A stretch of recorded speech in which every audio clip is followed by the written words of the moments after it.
드디어 요한계시록 마지막 본문에 이르렀습니다. 요한은 끝맺는 말에서 이 말씀의 권위와 종말론적 신앙을 계속해서 강조해 왔습니다. 이제 마지막으로 사람들을 영생으로 초대합니다.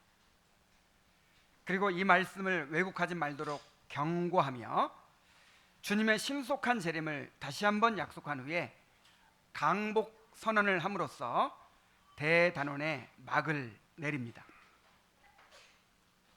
자, 오늘 마지막 본문을 설교하기는 하지만 너무 아쉽기도 하고 해서 이 요한계시록 전체 메시지를 한번 총정리하는 그런 시간을 따로 한번 가지려고 해요. 그래서 요한계시록 오늘 마지막 시간은 아닙니다. 그렇지만 이 마지막 본문을 통해서 그동안 들어왔던 말씀들을 우리 삶에 어떻게 적용해야 될지에 대해서 깊이 묵상하고 또 깨닫게 되시기를 바랍니다.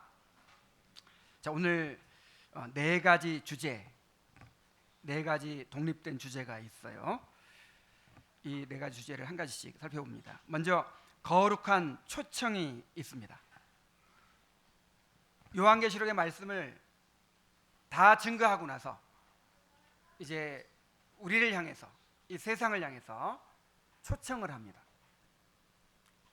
17절을 보면 성령과 신부가 말씀하시기를 오라 하시는도다.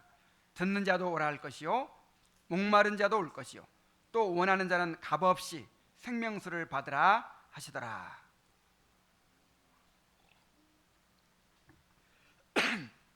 자, 무엇을 위한 초청입니까?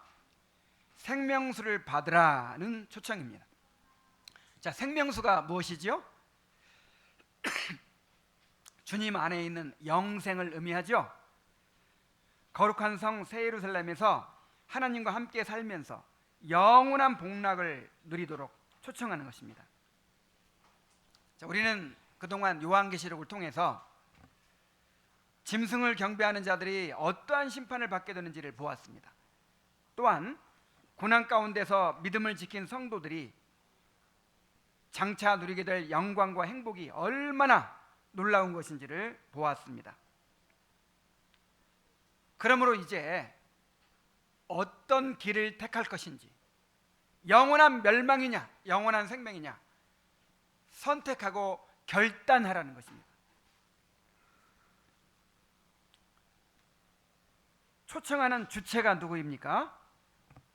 누가 초청하죠? 성령과 신부가 초청을 합니다. 자, 여기서 신부는 우리가 그동안 배웠다시피 거룩한 성 새 예루살렘으로 묘사된 영화된 교회를 가리킵니다. 그러므로 성령과 신부가 말씀하신다는 것은 성령께서 교회를 통해서 사람들을 초청하신다는 것입니다. 삼위 하나님은 상호 내재하시고 또 모든 사역을 함께 이루어 가십니다. 그래서 절대로 분리될 수가 없어요. 그런데 성경은 삼위 하나님에 대해서 경륜적으로 이렇게 묘사를 합니다. 성부 하나님을 우리의 구속을 작정하시고 선택하신 분으로, 또 성자 하나님을 우리의 구속을 몸소 이루신 분으로, 또 성령 하나님을 그리스도께서 이루신 구속을 택하신 자들에게 적용하시는 분으로 그렇게 나타내시죠. 자, 그런데 성령은 그리스도의 구속을 택한 자들에게 적용하시는 이 사역을 교회를 통해서 이루십니다. 교회를 통해서 복음이 선포되게 하시고 영혼의 중생과 회심이 이루어지게 하시고 또 거듭난 자들이 함께 그리스도의 몸을 이루어 자라게 하십니다. 자, 그래서 사도신경에서 성령에 대한 고백을 어떻게 하죠? 나는 성령을 믿사오며 거룩한 보편적 교회와 성도의 교제와 죄사함과 육신의 부활과 영원한 생명을 믿사옵나이다. 이렇게 고백하죠. 이게 다 성령에 대한 고백인데 성령께서 교회를 통해서 이루시는 은혜의 역사를 함께 고백하는 것입니다. 성령은 교회를 통하여 그리스도께서 이루신 구속의 은혜를 베푸심으로 택한 자들의 구원을 완성하십니다. 그래서 교회 밖에는 구원이 없다, 이렇게 말하는 거예요. 성령은 교회를 통해서 택한 자들을 부르십니다. 자, 그런데 듣는 자도 오라 할 것이요 그랬어요. 듣는 자가 누구지요? 자, 듣는 자가 누구예요? 지금 듣고 있는 여러분들 아닙니까? 이 말씀을 듣는 자도 어떻게 하라? 오라. 이 초청을 해라, 이 말이에요. 자, 성령과 신부가 세상을 향해서 오라 이렇게 초청을 하는데, 이 말씀을 듣는 너희들도 세상 사람들 향해서 오라고 해라, 초청해라, 이 말이에요. 사람들을 주님께로 초청하라는 것입니다. 하나님은 우리를 왕 같은 제사장으로 부르셨어요. 이 요한계시록에서 왕 같은 제사장으로 부르신 내용을 여러 차례 살펴봤죠. 자, 왕이며 제사장인 분이 누구시죠? 그리스도이시죠. 그리스도께서 왕으로서 다스리시고 제사장으로서 우리의 구원을 이루십니다. 그런데 이제 구원받은 자들을 그리스도 안에서 또 왕 같은 제사장이 되게 하셔서 그리스도께서 이루시는 구속사역에 참여케 하시는 것입니다. 그리스도와 함께 고난받고 그렇게 해서 그리스도와 함께 영광을 받도록 하시는 것입니다.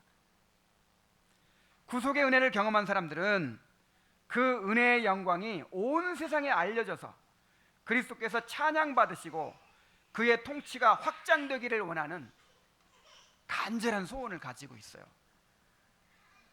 이것이 모든 거듭난 성도의 신앙 감정입니다. 그 연예인들 좋아하는 사람들 있죠.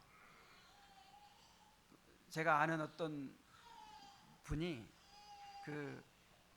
임영웅이라는 가수의 팬이에요. 그래, 팬클럽 회원이에요. 근데 그 수십만 원씩 들여서 이제 콘서트에 갔다 오고, 그 다음에 그 가수가 얼마나 참 위대한 사람인지, 얼마나 위대한 재능을 가지고 있고 위대한 인품을 가지고 있는지를 그렇게 얘기를 해요. 그리고 막 같이 좋아하길 원하는 막 그런 소원을 가지고 있더라고요. 그런데 그리스도의 구원을 경험한 사람들이 이런 마음이 없을 수가 있겠습니까? 이 주님의 은혜의 영광이 온 세상에 알려졌으면 좋겠다. 주님이 얼마나 귀하신 분인지, 얼마나 사랑이 많으시고 우리의 모든 해답이 되시는 완전한 분인지를 이 세상 사람들이 알았으면 좋겠다. 그 주님의 영광이 더 크게 드러났으면 좋겠다. 주님이 더 높임 받으시고 주님의 통치가 더 멀리 확장됐으면 좋겠다. 이런 소원이 있는 것이 너무 당연해요. 이것이 바로 전도입니다. 그리고 우리는, 구원받은 사람들은 그리스도 안에서 누리게 된 영광이 얼마나 놀라운 것인지를 알아요. 그리스도 안에서 누리는 행복이 얼마나 놀라운 것인지를 알아요.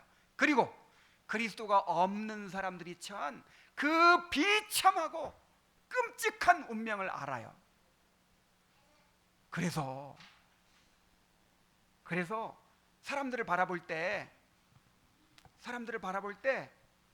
둘 중 하나인 거예요. 그리스도와 함께 영광과 행복을 누릴 사람이든지, 아니면 영원한 지옥의 형벌 가운데서 영원히 끔찍한 고통을 당하게 될 사람들인지를 우리는 그렇게 보잖아요. 그래서 우리가 복음을 전하고자 하는 열망을 가지게 되는 것입니다. 여러분이 이 말씀을 들었다면은 여러분도 이 성령과 신부의 초청에 참여해야 될 줄로 믿습니다. 듣는 자도 오라 할 것이요, 이렇게 말하고 있어요. 여러분이 정말 이 말씀을 들었다면 여러분 혼자만 가지고 있어서는 안 돼요. 사람들을 주님께로 오라고 하는 일에, 초청하는 일에 적극적으로 참여해야 됩니다. 그것이 구원받은 사람이죠. 초청의 대상이 누굽니까? 자, 누구를 오라고 하는 거예요? 목마른 자가 대상입니다. 하나님은 목마른 자에게 생명수를 주시겠다고 약속하십니다.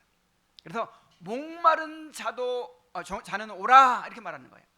누구든지 목마르거든 내게로 오라 하고 말씀하신 거예요.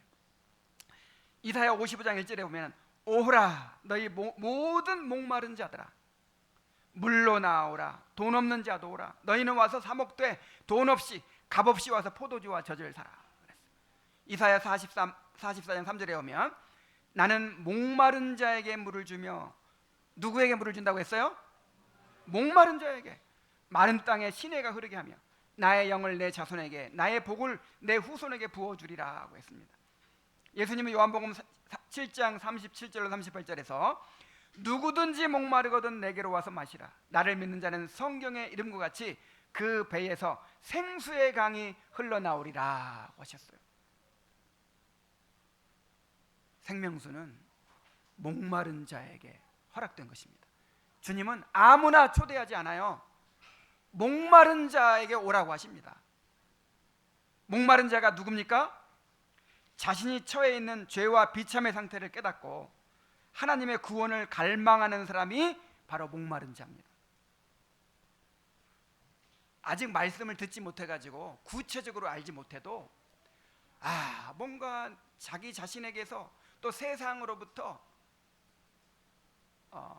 실망하고 좌절하고 한계를 느끼고 뭔가 영적인 그런 갈급함, 영적인 갈증을 가진 사람들을 가리키는 거예요.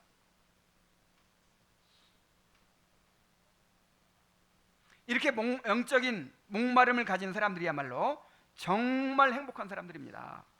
하나님은 이런 사람들에게 은혜를 베푸십니다. 역대하 16장 9절 말씀에 여호와의 눈은 온 땅을 두루 감찰하사 전심으로 자기에게 향하는 자들을 위하여 능력을 베푸시나니 그랬어요. 여러분 이 말씀을 암송하십시오.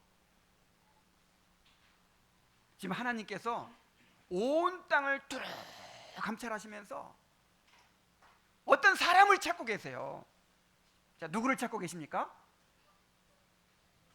전심으로 자기에게 향하는 자들.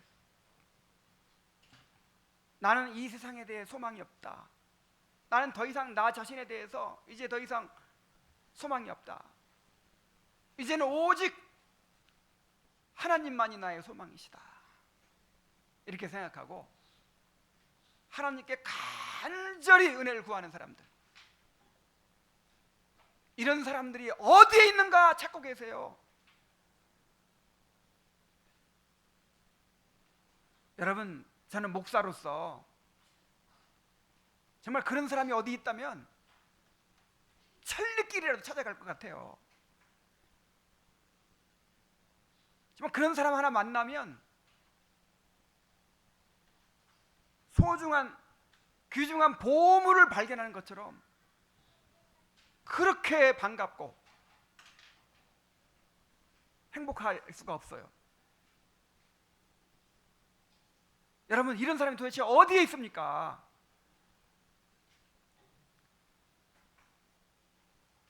예수님이 이 땅에 계실 때 한 번은 4시간이나 그 뙤약볕을 걸어가지고 유대인들이 아예 들어가지도 않는 그 사마리아 땅까지 들어가서 한 우물가에서 어떤 여인을 만나셨어요. 왜 거기까지 그렇게 찾아가셨습니까? 거기에 목마른 사람이 있는 거예요. 정말 목말라 하는 여인이 있어요. 뭔가 자기의 목마름을 세상 것들로 채워보려고 노력했는데, 그래서 자기는 어떤 남자의 사랑을 통해서 채워보려고 했어요. 그래서 5사람이나 결혼했다가 헤어지고, 지금 또 6사람째 만났는데 이 사람으로도 채워지지 않아요. 이제는 정말 사람에게는 기대할 수가 없구나. 그래서 너무너무 목말라하고 애타게 찾는 한 여인이 있었어요. 그 여인을 만나시기 위해서 그 뙤약볕을 4시간이나 걸어서 거기까지 찾아가신 거예요. 예수님은 여리고의 세리장으로서, 이 세리장 삭개오죠. 삭개오. 이 세리장 삭개오는 이 돈을 많이 벌어가지고 내가 좀 만족을 얻어보겠다, 내 이 영혼의 그릇을 채워보겠다, 그렇게 생각한 사람이에요. 그래서 수단 방법을 가리지 않고 그렇게 돈을 많이 모았는데 그 돈이 만족을 줍니까? 영혼의 목마름을 채워줍니까? 그래서 이 돈이 채워줄 수 없다는 것을 깨닫고 나니까 너무나도 허무한 거예요. 사람이요, 어떤 성공을 이루었을 때 그때 가장 허무해진답니다. 그때까지는, 내가 돈을 벌기 전까지는 내가 돈을 벌면 행복할 수 있겠다, 이런 소망이 있어요. 근데 막상 돈을 소유하고 나면 이제는 그 소망이 없어지잖아요. 그래서 그때 그렇게 허무해지고 사람이 자살도 막 하게 되는 거예요. 그래서 그렇게 뭔가 목말라하고 그렇게 찾고 있는 그 세리장을 만나시기 위해서 주님께서 여리고로 가시고 또 그의 집에 묵으시고 그에게 영생의 선물을 주셨어요.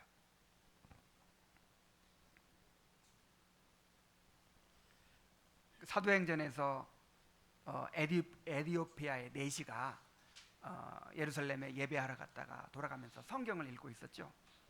근데 그 사람도 목마른 사람이었어요.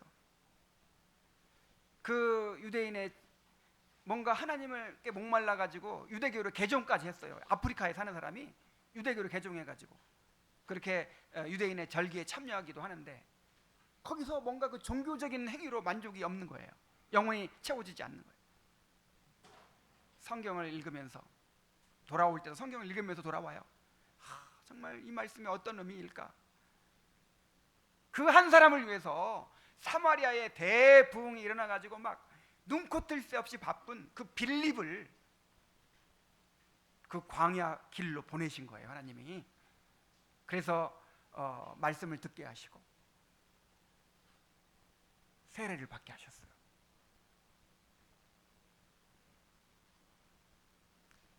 우리 주님은 이렇게 영혼의 목마름을 가진 사람들을 찾아가서 만나 주십니다. 여러분이 정말 하나님, 내가 목마릅니다, 나는 하나님이 필요합니다, 간절히 하나님을 갈망하면요, 틀림없이 하나님 만나주세요. 이런 사람을 절대 외면하지 않으세요. 그 목마름을 생명수 샘물로 채워주십니다. 그러나 자신의 죄와 비참을 알지 못하고 구원을 갈망하지 않는 사람은 은혜를 받을 수가 없습니다. 주님은 거룩한 것을 개에게, 진주를 돼지에게 던지지 말라고 하셨어요. 심령이 가난한 자, 애통하는 자, 의에 줄이고 목마른 자는 복이 있다고 하셨지만 부유한 자, 배부른 자, 웃는 자에게는 화가 있으리라 하고 저주를 하셨습니다. 여러분은 목마른 자입니까? 그렇다면 여러분은 복이 있는 사람입니다. 내게로 오라고 하시는 주님의 자비로운 초청을 받아들이시기 바랍니다. 아직 예수님을 영접하지 않은 분들이 있다면 지금 예수님을 영접할 수 있어요. 지금 주님 안에 있는 생명수를 받으시기 바랍니다. 주님은 원하는 자는 값없이 생명수를 받으라고 하십니다. 영생을 얻는 데는 어떤 자격이 필요한 거 아니에요. 구원은 은혜입니다. 값없이 주어지는 선물입니다. 그래서 예수님이 이 땅에 오셨을 때 세리와 창기들이 예수님을 영접하고 구원을 받았어요. 예수님과 함께 십자가에 달린 강도가 예수요. 그 강도는 왜 십자가에 달렸죠? 그냥 강도질하고 살았어요. 사람 죽이고 강도질하고 살다가 이제 십자가에 달린 거예요. 그런데 그 마지막 죽기 직전에 예수여 당신의 나라에 임하실 때에 나를 기억하소서 라고 구했을 때 예수님은 내가 진실로 내게 이르노니 오늘 내가 나와 함께 낙원에 있으리라 하고 구원을 선언해 주셨습니다. 내 죄가 너무 많아서 의지가 약해서 앞으로 잘할 자신이 없어서 내가 결단하기 어렵다 이렇게 생각하는 사람들이 있습니까? 그래서 예수님이 필요한 거예요. 그래서 예수님은 내가 구원해 줄 테니까 너 앞으로 잘해라 그게 아니에요. 너 지금도 잘못하고 있지만 앞으로도 내가 잘못할 걸 안다. 네 힘으로 안 될 걸 안다. 그러니까 내가 천국에 이를 때까지 내가 너를 처음부터까지 이끌어 주겠다. 내 힘으로 너의 구원을 완성시켜 주겠다. 이렇게 말씀하시는 거예요. 그래서 우리가 주님께 우리의 삶을 맡기는 것입니다. 우리가 아무리 부족하고 연약하더라도 주님께서 우리의 목자가 되어 주시고 생명수샘으로 인도해 주실 것입니다. 항상 기회가 있다고 생각하지 마십시오. 지금이 은혜 받을 만한 때요 구원의 날입니다. 지금 당장 예수님을 영접하고 영생의 선물을 받으시기 바랍니다. 또 이 초청의 말씀은 이미 예수님을 믿고 구원받은 사람들에게도 해당됩니다.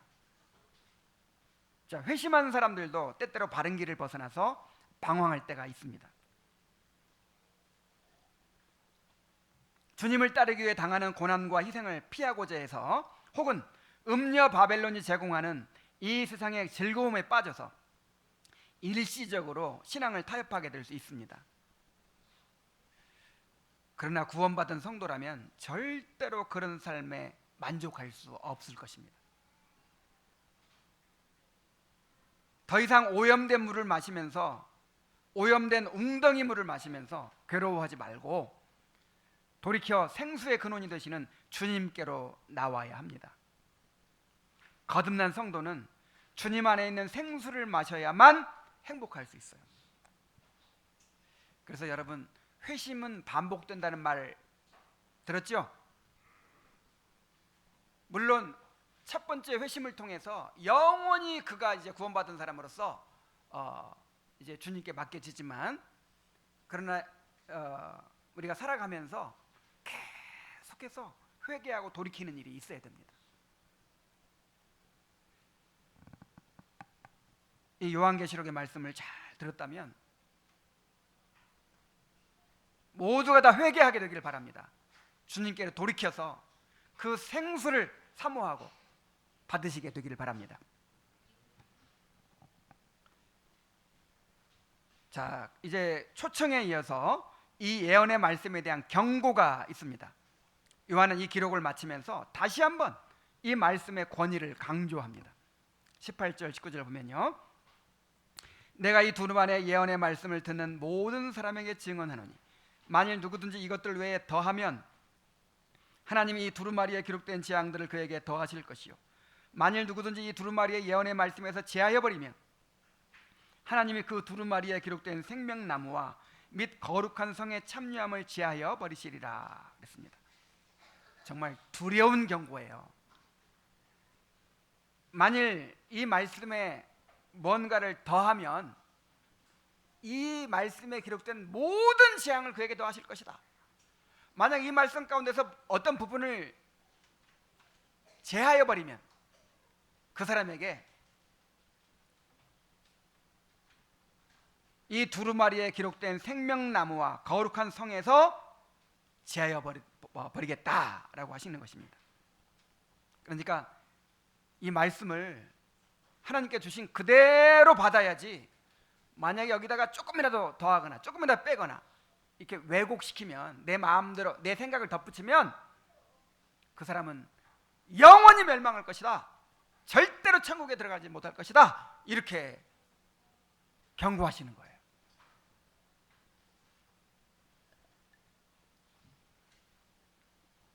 이것은 요한계시록만이 아니라 성경의 모든 말씀에도 해당됩니다.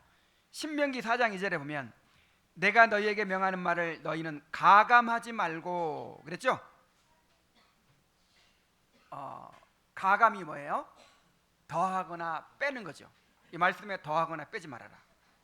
그리고 내가 너희에게 명하는 너희 하나님 여호와의 명령을 지키라 그랬어요. 신명기 12장 32절에 보면 내가 너희에게 명하는 이 모든 말을 너희는 지켜 행하고 그것에 가감하지 말라 그랬어요. 하나님은 우리가 하나님께 주신 말씀을 우리 마음대로 더하거나 제하지 말고 그 말씀 그대로 받아들여서 순종하기를 원하십니다. 오늘 하나님의 말씀에 무엇을 더하거나 제하는 일들이 많이 있어요. 성경의 진리를 있는 그대로 전하지 않고 자기 생각대로 무엇을 더하든지 제하는 일들이 있다는 것이죠. 이단들은 뭐 더 이상 말할 것이 없죠. 이단들은 말할 것도 없고 이 교회 안에도 말씀을 가감하는 일들이 많이 있습니다. 오늘날 자, 사람들은 듣고 싶은 것이 있어요. 위로와 소망의 메시지를 듣고 싶어 하죠. 자신의 잠재력과 가능성을 일깨우고 자존감을 세워주는 메시지를 듣기를 원합니다. 뭐 현실적으로 좀 마음에 와 닿는 그런 도움을 원하는 것이죠. 자, 그런가 하면 도덕적이고 윤리적인 삶을 강조하는 메시지를 듣기 원합니다. 그러니까 자신이 통제할 수 있고 뭔가 삶의 의미를 느낄 수 있는 그런 메시지를 듣기 원하는 거예요.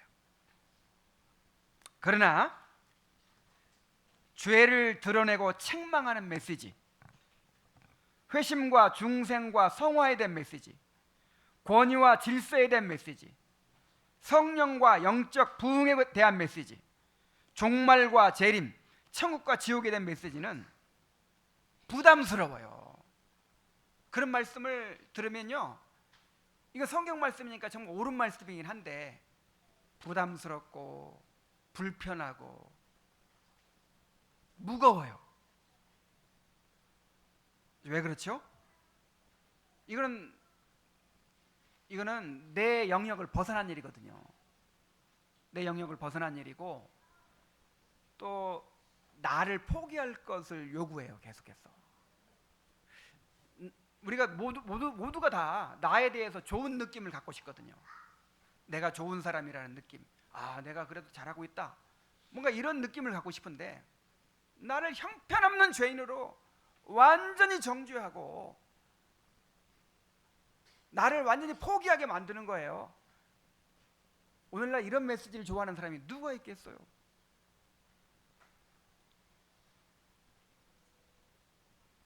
그래서 많은 교회들이 사람들을 끌어들이고 붙잡아두기 위해서 사람들이 좋아하는 메시지만을 전합니다. 사람들이 불편해하고 싫어할 만한 말씀은 전하지 않아요. 자, 이런 것도 성경을 가감하는 일입니다. 자, 율법과 복음을 전해야 되는데 율법은 사람들이 싫어하잖아요. 그러니까 율법은 딱 내려놓고 복음만 전해요. 이게 가감이에요.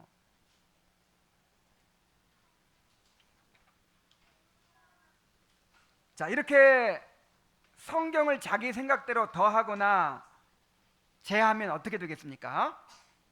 하나님의 주권과 뜻이 무시되고 결국 자신이 하나님이 되는 거예요. 여러분, 이게 너무 중요한 일입니다. 나 하나님은 잘 믿을 거야, 나 하나님을 위해서 열심히 있어, 아무리 이런 마음을 가지고 있어도 성경 말씀을 내 마음대로 이렇게 가감을 하게 되면요, 결국 내가 하나님 되는 거예요.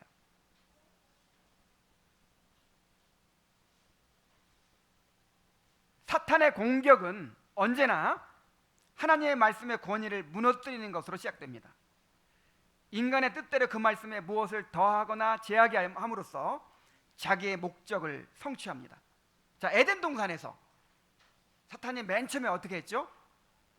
하와의 마음을 움직여 가지고 하나님의 말씀에 뭔가를 더하게 만들었어요. 더하게 만들고 또 약화시키게 만드는 거예요.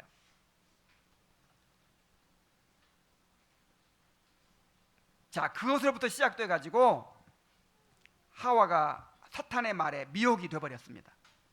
그리하여 하나님이 금하신 열매를 먹음으로써 자신이 선악의 판단자가 되고, 자, 누가 선악의 판단자가 돼요? 내가. 자, 이게 선악의 판단자가 되는 것이 어디서부터 시작됐냐면 내가 내 마음대로 말씀을 가감하는 데서 시작되는 거예요. 가감하는 데서. 내가 중요하다고 여기는 거는 뭔가 내 막 생각까지 덧붙여서 강화시키죠. 내가 중요하지 않다고 여기는 거는 빼죠.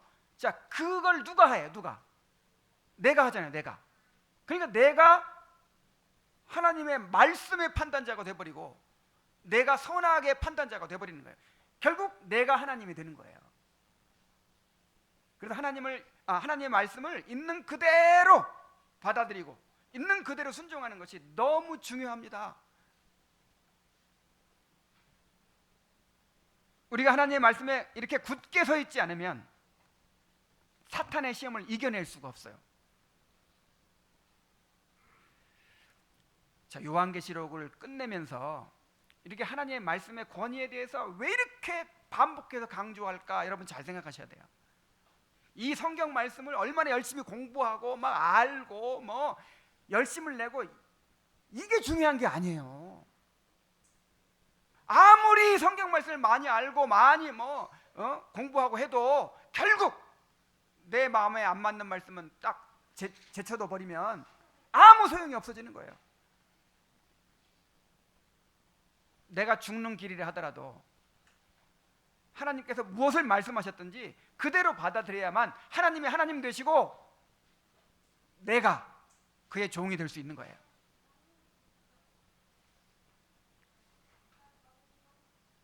우리는 철저하게 하나님이 말씀하신 그대로를 받아들이고 순종하는 사람들이 되어야 합니다. 자, 그래서 교회가 사람들이 무엇을 듣고자 하느냐가 아니라 하나님이 무엇을 말씀하고자 하시느냐 하는 걸 전해야 돼요. 성경이 가는 대로 따라가고 성경이 멈추는 데서 멈춰야 합니다. 성경이 강조하는 것만큼 강조하고 성경이 침묵하는 것만큼 침묵해야 됩니다. 이것이 바로 개혁주의예요. 개혁주의. 여러분, 개혁주의가 무엇입니까? 오직 성경대로 하자는 게 개혁주의예요. 성경주의입니다. 개혁주의는. 자, 그래서 개혁교회에서 강해 설교 강조하죠? 왜 강해 설교를 강조하죠? 성경 그대로를 전하기 위해서요. 목사가 좋아하는 말씀만 전하는 게 아니고 성도들이 듣고 싶어하는 말씀 전하는 게 아니고 성경 그대로를 전하기 위해서. 왜 개혁교회에서 교리문답을 처음부터 끝까지 그렇게 가르치려고 하죠? 어떤 한 부분만 중요하게 여기서 막 가르치고, 그래서 사람들이 별로 중요하지 않게 생각하는 거는 가르치지 않고 이렇게 하지 않고 성경의 모든 교리들을 전체적으로 다 가르치기 위해서요. 이를 위해서는 말씀을 듣는 사람들도 정말 중요합니다. 자, 에스겔이 말씀을 전할 때 에스겔이 말씀을 전할 때 하나님의 말씀이라고 하니까 다 싫어한 게 아니에요. 하나님의 말씀이니까 좋아하는 사람들이 많았어요. 근데 어떤 태도로 좋아하느냐면 고운 음성으로 사랑의 노래를 하며 음악을 잘하는 자같이 여겼다 그랬어요. 그러니까 음악 감상하듯이 말씀을 듣는 거예요. 교회 말씀을 들을 때 감동을 받기 위해서 말씀을 듣는 거예요. 뭐 받기 위해서? 감동받고 그것을 즐기기 위해서. 어떤 종교적 만족을 얻기 위해서, 지적 충족감을 얻기 위해서, 정말 말씀을 기가 막히게 푼다, 이 말씀을 정말 너무 잘한다, 이 말씀이 내 마음을 막 움직인다, 이런 느낌을 갖고 싶어가지고. 또 바울은 말하기를 말세가 되면 사람이 바른 교훈을 받지 아니하며 귀가 가려워서 자기의 사욕을 따를 스승을 많이 둘 것이라 그랬어요. 여러분 생각해 보세요. 하나님의 말씀이 선포되는데 그 말씀이 어떤 방식으로 어떻게 선포되는가, 그거에 따라서 내가 은혜 받고 은혜를 못 받고, 이게 말이 됩니까? 왕이 사신을 보내서 메시지를 전해요. 근데 그 사신이 어떤 사람이냐에 따라서, 또 그 편지의 내용이 어떤 형태로 전해지느냐에 따라서 그걸 받고 안 받고 합니까?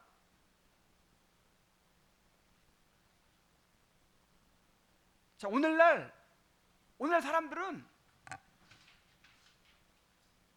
에스겔이 말한 것처럼 음악 감상하듯이 그렇게 말씀을 듣고자 한다니까요. 정말 내가 하나님께 순종할 마음이 있고 주여 말씀하옵소서, 주의 종이 듣겠나니 말씀을 그런 태도로 듣는 게 아니고 어디 한번 나를 감동시켜봐 하는 거예요. 요즘 그 스타 강사들이 있어요. 무슨 누가 있죠? 무슨 김창옥이라는 사람, 또 뭐 막 이런 사람들 한 번 강연하면요 1,000만 원, 1,500만 원, 2,000만 원 이렇게 받는데, 한 번 하면. 근데 그 사람들이 전하는 그 이제 내용이 뭐 특별한 내용 전하는 거 아니잖아요. 이미 다 알고 있기도 하고 그냥 책만 봐도 알 수 있고. 근데 뭘 원하는 거예요? 정말 내 감동받는 걸 원하는 거예요. 그걸 즐기고자 하는 거예요, 그 시간을. 설교는 그런 식으로 들으면 안 되는 거예요. 그래야지 교회 쇼핑을 하죠. 교회 쇼핑을 해. 이 목사가 나한테 마음에 든다. 저 목사가 마음에 든다. 이게 말세의 현상입니다. 근데 그런 사람들의 특징이 또 자기가 수준 높다고 생각하는 거예요. 내가 너무 수준이 높아가지고, 이 수준 낮은 사람들은 이런 말씀을 듣고도 은혜를 받는데 나는 양이 안 찬다 이렇게 생각해요. 너무너무 교만한 것이고 너무너무 미성숙한 것이고. 그래서 제가 계속해서 여러분들이 가르치고 있는 게 뭐예요? 말씀을 듣는 수준을 지금 높이고자 애를 쓰는 거예요.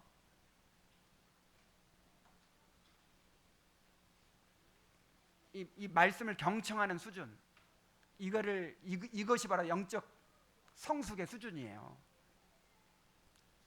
우리가 말씀을 듣는 수준도 높아져야 되고 또 성찬을 받는 수준도 높아져야 돼요.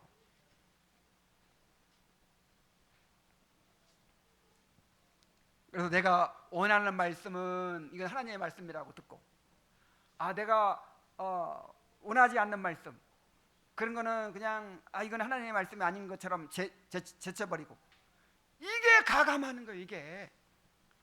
그럼 도대체 누가 하나님입니까? 이게 너무 중요하기 때문에 이렇게 강조하고 또 강조하는 것입니다.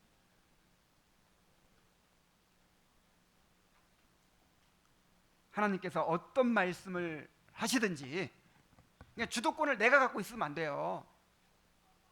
내가 주도권을 가지고 내가 이렇게 결정하겠다 그런 것이 아니고, 말씀하옵소서 주의 종이 듣겠나이다 이런 마음으로 말씀을 들어야 합니다.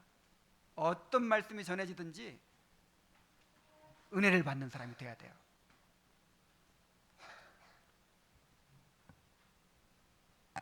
이 경고의 말씀 명심하시기 바랍니다.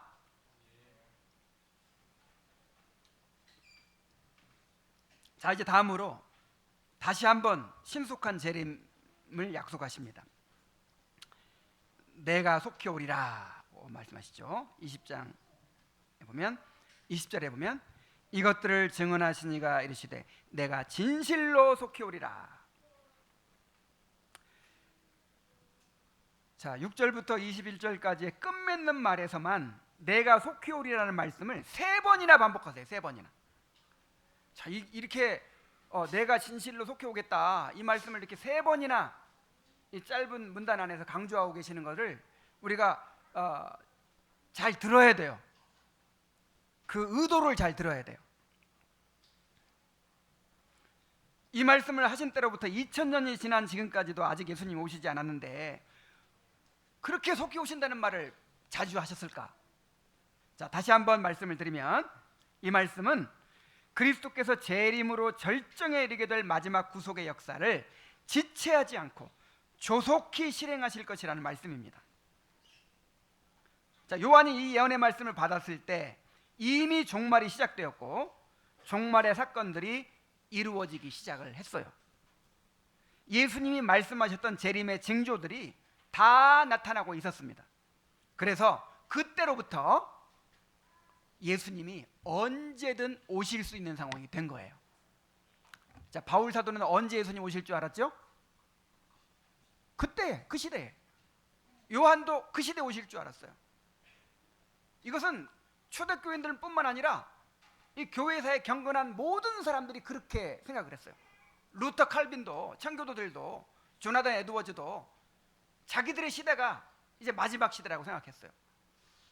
근데 그 말이 맞아요. 마지막 시대입니다. 지금 우리가 역사가 지나고 나서 보니까 바울 시대는 아니었네 하지만 그때가 마지막 시대인 거예요. 마지막 시대. 예수님이 안 가르쳐 주셨어요. 일부러 마지막 시대로 여기고 그렇게 살아가도록 하기 위해서. 자, 이것을 무슨 신앙이라고 했죠? 종말론적 신앙, 종말론적인 삶, 종말론적인 신앙을 가지도록 하신 거예요.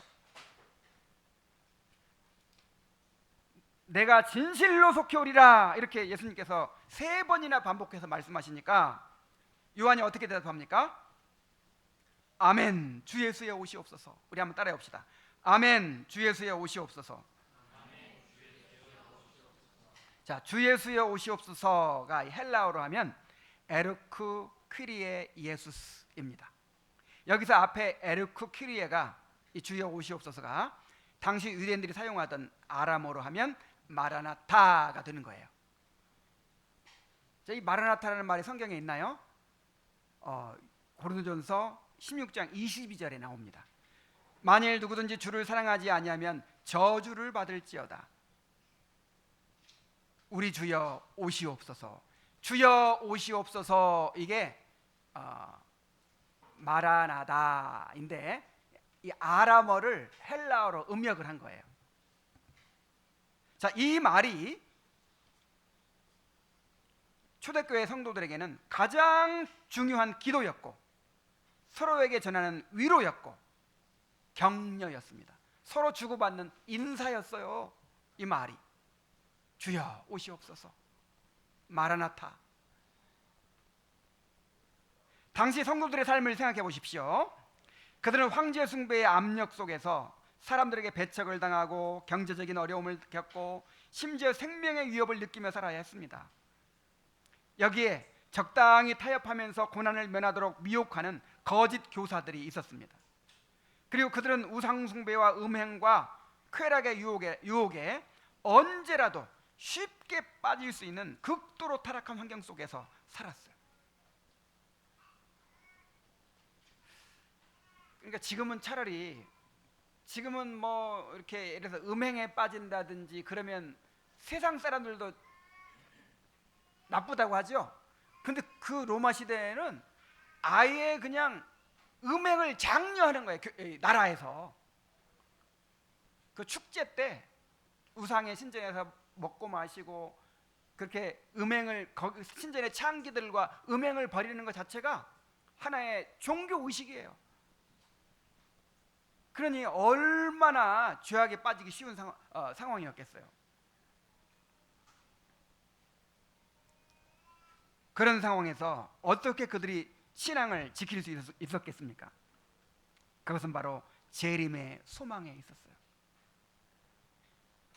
그들은 재림의 소망으로 고난 가운데서 인내할 수 있었고, 죄의 유혹을 이겨낼 수 있었고, 다가올 심판을 바라보면서 사람들에게 복음을 전할 수 있었습니다. 초대교회 성도들뿐만 아니라 교회사의 모든 경건한 성도들이 다 이렇게 종말론적인 신앙으로 살았습니다. 우리가 요한계시록의 말씀을 잘 들었다면 우리도 그들처럼 종말론적인 신앙으로 살아야 합니다. 예수님이 언제 오실지 알 수 없기 때문에 항상 준비하며 살아야 돼요. 설령 예수님이 우리 세대에 오시지 않는다고 해도 개인적인 종말이 있습니다. 우리가 평균 수명을 다 채우고 산다 해도 이제 몇십 년 안 남았어요.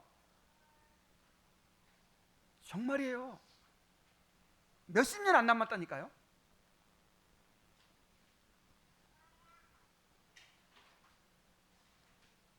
그런데 우리는 결정적으로 내일 일을 알지 못합니다.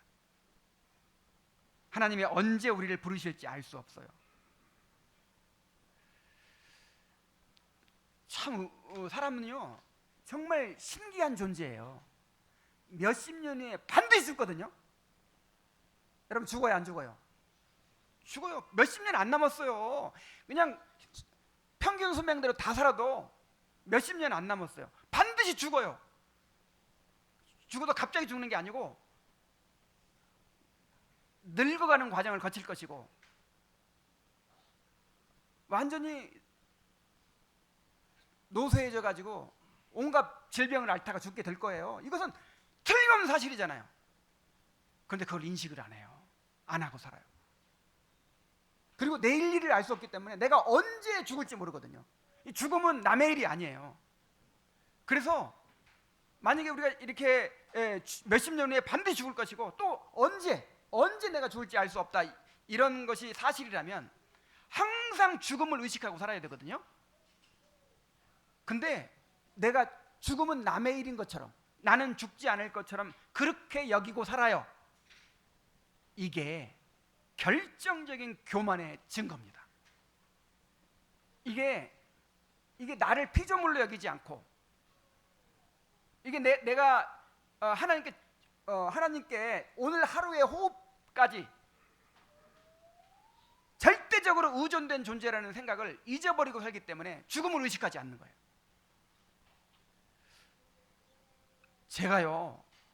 제가 암 수술했잖아요.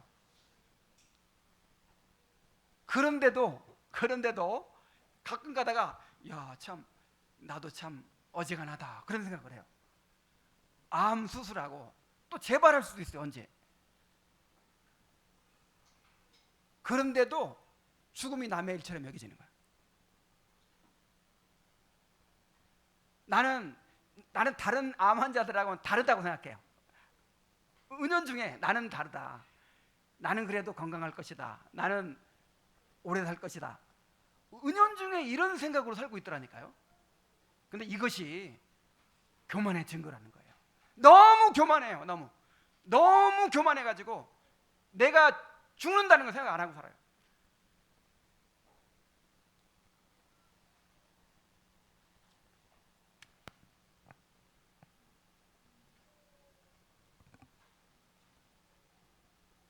주님이 재림하시는 우주적인 종말이든 내가 죽는 개인적인 종말이든 우리는 언제 닥칠지 알 수 없어요. 그래서 이것이 정말 분명하다면 언제라도 주님을 맞이할 수 있는, 언제라도 죽음을 맞이할 수 있는 그런 준비를 갖추고 살아야 돼요. 항상 죽음을 생각하며 살아야 돼요. 죽음을 생각하면서.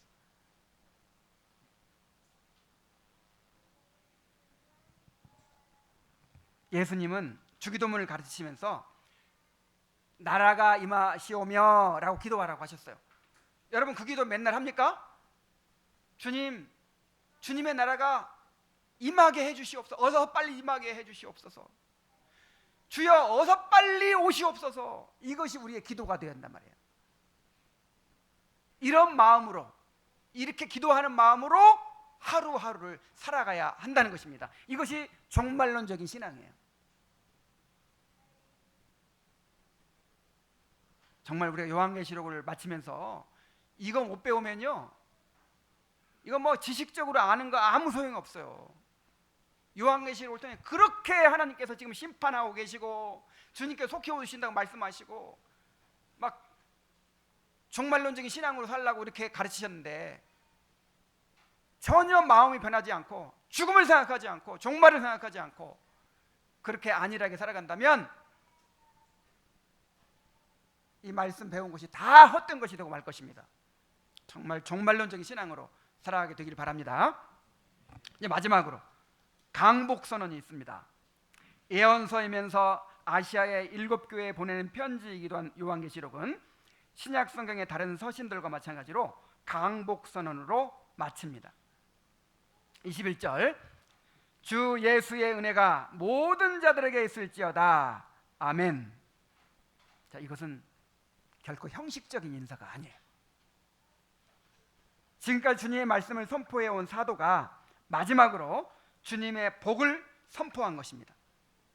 구약의 성막에서 백성을 위해 제사드린 대제사장은 그 제사가 하나님께 받아들여졌으며 하나님께서 자기 백성에게 복을 내려주심을 나타내기 위해서 손을 들어서 복을 선포했습니다. 자, 이 복은 그리스도 안에서 누리게 되는 구속의 은혜를 의미했어요. 그리스도는 지금 하나님 우편에서 이 땅에서 자신을 제물로 드려 이루신 구속의 은혜를 자기 백성들에게 내려주고 계십니다. 그래서 우리가 항상 그렇게 배우죠. 예수님이 하나님 보좌 우편에서 우리를 위해 간구하고 계신다. 늘 이렇게 얘기하죠. 간구하고 계신다는 것이 우리처럼 막 하나님께 막 기도하고 계신다 막 그런 의미가 아니고, 그런 좁은 의미가 아니고, 예수님께서 이 땅에서 이루신 우리의 구속의 은혜를 지금 우리에게 적용시키고 계시는 거예요. 말씀과 성령을 통해서 우리에게 내려주고 계시는 거예요.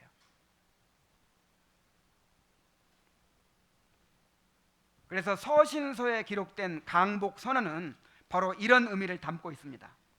사도들은 주님의 말씀을 전한 후에 하나님 우편에 계신 주님께서 자신이 이루신 구속의 은혜를 말씀과 성령을 통해 자기 백성들에게 내려주심을 선포했어요. 이 강복 선언은 이 설교의 마침입니다. 설교의 이제 끝마침이에요. 자, 우리가 예배를 마칠 때 듣게 되는 강복 선언이 바로 이런 의미가 있는 것이죠. 목사가 사도들로부터 전해받은 그리스도의 말씀을 전하고 나서 마지막으로 이제 항상 뭘로 마쳐야 돼요? 복을 선포함으로 마치는 거예요. 하나님께서 이 복을 여러분들에게 내려주실 것입니다 하는 의미로 그리스도의 복을 선포하는 거예요. 그러므로 이 복은 반드시 선포한 대로 이루어집니다. 그냥 좋은 말로 그냥 이렇게 던진 것이 아니에요. 인사말이 아니에요. 이 복의 선언은 반드시 그 선언한 대로 이루어집니다. 요한계시록의 말씀을 들으면서 때때로 마음이 무거워지기도 했을 거예요. 주님은 자신이 어떻게 악의 세력을 심판하고 하나님 나라를 완성하실지에 대해 증거하시고 나서 우리에게 고난 가운데서 죽기까지 인내하고 충성하라고 명하셨습니다. 그런데 연약한 우리가 어떻게 그 모든 시험을 이겨낼 수가 있겠습니까? 우리가 어떻게 죽기까지 신실할 수 있겠습니까? 그러나 두려워할 필요가 없어요. 이 일은 우리 힘으로 이루어지는 일이 아니라 주님의 은혜로 이루어지는 일입니다. 주님의 은혜가 우리로 하여금 믿고 회개하게 하고 거룩함을 이루어가게 하고 확신을 가지고 인내하게 하고 모든 시험을 이겨내게 하여 결국 거룩한 성 새 예루살렘에 들어가게 할 것입니다.